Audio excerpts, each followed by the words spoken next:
tunaposema mtu kakosea, haimaanishi tunamwambia rais fanya kitu kuhusu alikosea.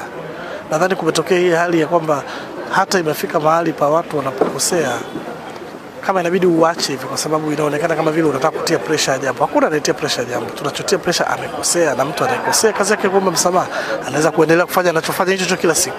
Hakuna hata mmoja anayezungumza kwamba kwa sababu umekosea basi. Viongozi, mimi naamini heshima inatakiwa pande mbili, juu kwenda chini na chini kwenda juu. Kwa hiyo kama kiongozi amefanya kitu na amefanya makosa ya kibinadamu, kama kiongozi sio jambo baya kurudi chini na kuzungumza na wananchi na kuomba radhi, kuendelea, kwa sababu kwa kesi kama hii Mheshimiwa Makonda ni rafiki yetu, ni mtu ambaye tumekuwa naye karibu na tumemsaidia kwenye mambo mengi kama ambavyo na yeye pia ametusaidia. Kwa hiyo unapofika mahali ambako amefanya kosa katika maana ya ule ubinadamu wake, lazima arudi na kuomba radhi, turudi tukae sawa. Paul Makonda kistaarabu, si dhambi ukikosea ukaja hadharani ukaomba radhi.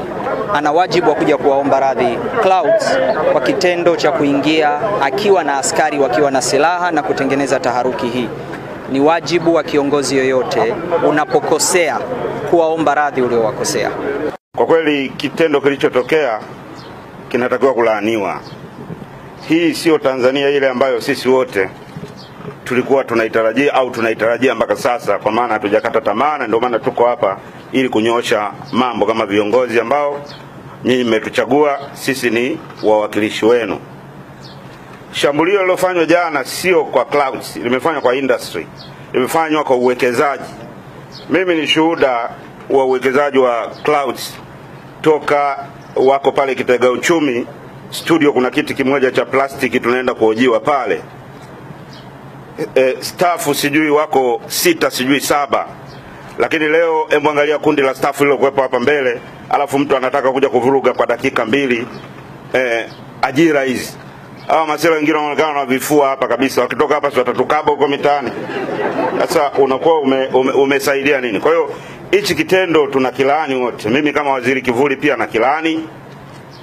Na kwa kweli yani sijui hata nifanyaje, sijui yani unashindwa kuelewa hii nchi sasa hivi inakwenda wapi. Kamati inasubiri kufanya mambo yake, lakini mimi namshauri rais tu ili kujenga imani. Hii kukata tamaa isije ikahamia kwake kwa kumuona asimamii mambo fulani, anaacha ende with impunity. Anatakiwa tu baijana leo asubuhi Makonda kutakiwa kuwa mkuu wa mkoa wa Dar es Salaam. Jambo hili ni fundisho hasa kwa waandishi wa habari. Msikubali kutumiwa na sisi wanasiasa. Inawezekana matokeo ya jambo hili ni kwa sababu sisi wanasiasa tunakuja kwenye vyombo vya habari, tunatengeneza ujamaa, tunaweza tukalazimisha mambo ambayo ni nje ya utaratibu. Nimeona niseme hili kwa waandishi wa habari kwamba hili tokio liwe fundisho kwenu, tusikubali kutumika. Fanyeni kazi yenu kulingana na weledi wa kazi yenu. La pili, tumekuja hapa, tumesikia vizuri sana alichofanya mkuu wa mkoa. Kwa namna yoyote ile ni utumizi mbaya wa madaraka,